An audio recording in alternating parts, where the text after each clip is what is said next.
İşimizi başlayımız, davamlaştırmaz hürmetlik vatandaş. Endiki mavzumunda. Bugünkü sağış 2023 yılı 5. ayının 9. günü haftığı seyşembe vatandaş. Galba kılış ve mağlup buluş. Allah kaçan bekitilip buldu.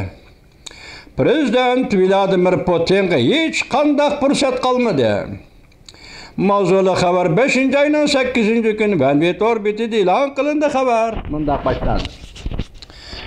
Vakit tertibi. 5. ayga kirib kelgende dünyanın vaziyeti buruluş, özgürüş içinde durmakta.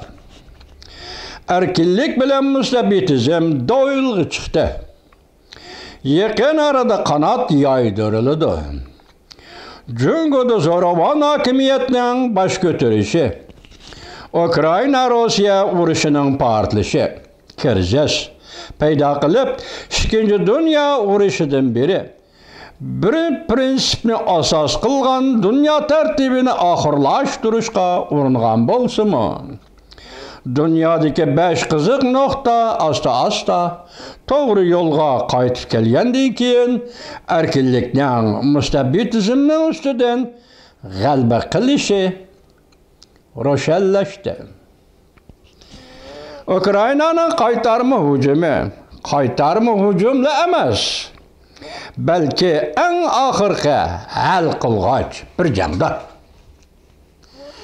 Ukrayna bahar faslida hujum qilish tayyorlangandan keyin Ukrayna urushida kim mag'lub bo'ladi, kim g'alaba qiladi, allaqachon oydinlashdi. Bu qaytarma hujum faqat Ukraynaning qo'lidan ketgan zaminlarni qaytarib elish masalasi emas, balki g'arb dunyosining yoki g'arb davlatlarining Rossiyaga qaratgan cho'qim g'alaba qilish hargiz mag'lub bo'lmaslikdan iborat hal qilg'och urushdir.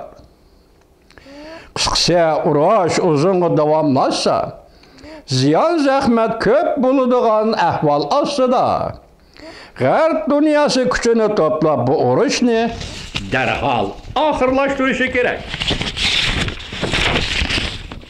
O'xshashla bir vaqtda Ukraynaning tog'u turalari ve vayron bo'lgan yezi qishloqlari Ukrayna xalqi ve yana sarson bo'lgan ahvol ostida butun odam kuchi moddiy kuchni ishlatib tajovuz qilib kirgan Rossiya armiyasini chegaradan qovlab chiqarishni bir askari yoki bir pechkisini qoldirmay tajovuzchi armiyani Rossiya armiyasini chegaradan qovlab chiqarish kerak. Prezident Vladimir Putin ofat yetib kelganda yana qarshilik ko'rsatmoqda.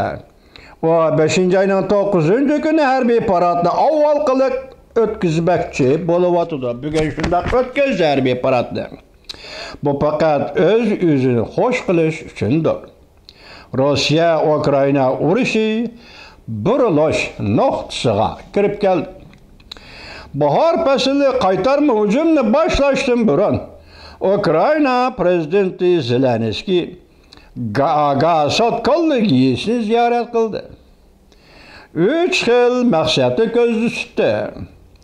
G'arb davlatlariga murojaat qilib berilgan yordamning tez orada yetib kelishini talab qilish. Her qanday tinchlik suhbatini rad qilish. Biz boshda Jungo suhbatga qatnashmoqchi deb so'zildik turgan shundaymi? Endi meni diqqat qiling. Har qanday tinchlik suhbatini rad qilish. Gagada alayda Sotkolligisi qurib, xalqaro urush jinoyatini tekshirish. Prezident Vladimir Putin urush jinoyati sifatida qonun bilan bir taraf qilish.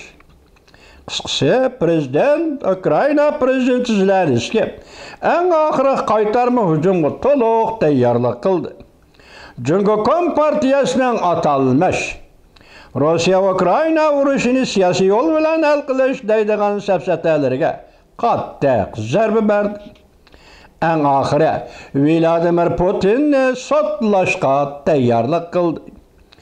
Ko'rib olishga bo'ladi-ki, Prezident Zelenskiyning Gaaga yetib kelishi Ukrainaning urushda g'alaba qiladiganligining, urushdan keyin Ukraina va vaziyatining yetib keladiganligidan bishoratdir va ko'rsatib berdi. Urushda mag'lub bo'lgan Rossiya siyosiy davolg'ishga kirib qoladi. Iqtisod yemiriladi. Armiya isyon ko'taradi. Rossiya Federatsiyasi yana bir qatam parchalanish taqdiriga duch keladi. Urushdan yengilgan Rossiya xalqaro jamiyatdan uzil-kesal qovlab chiqariladi.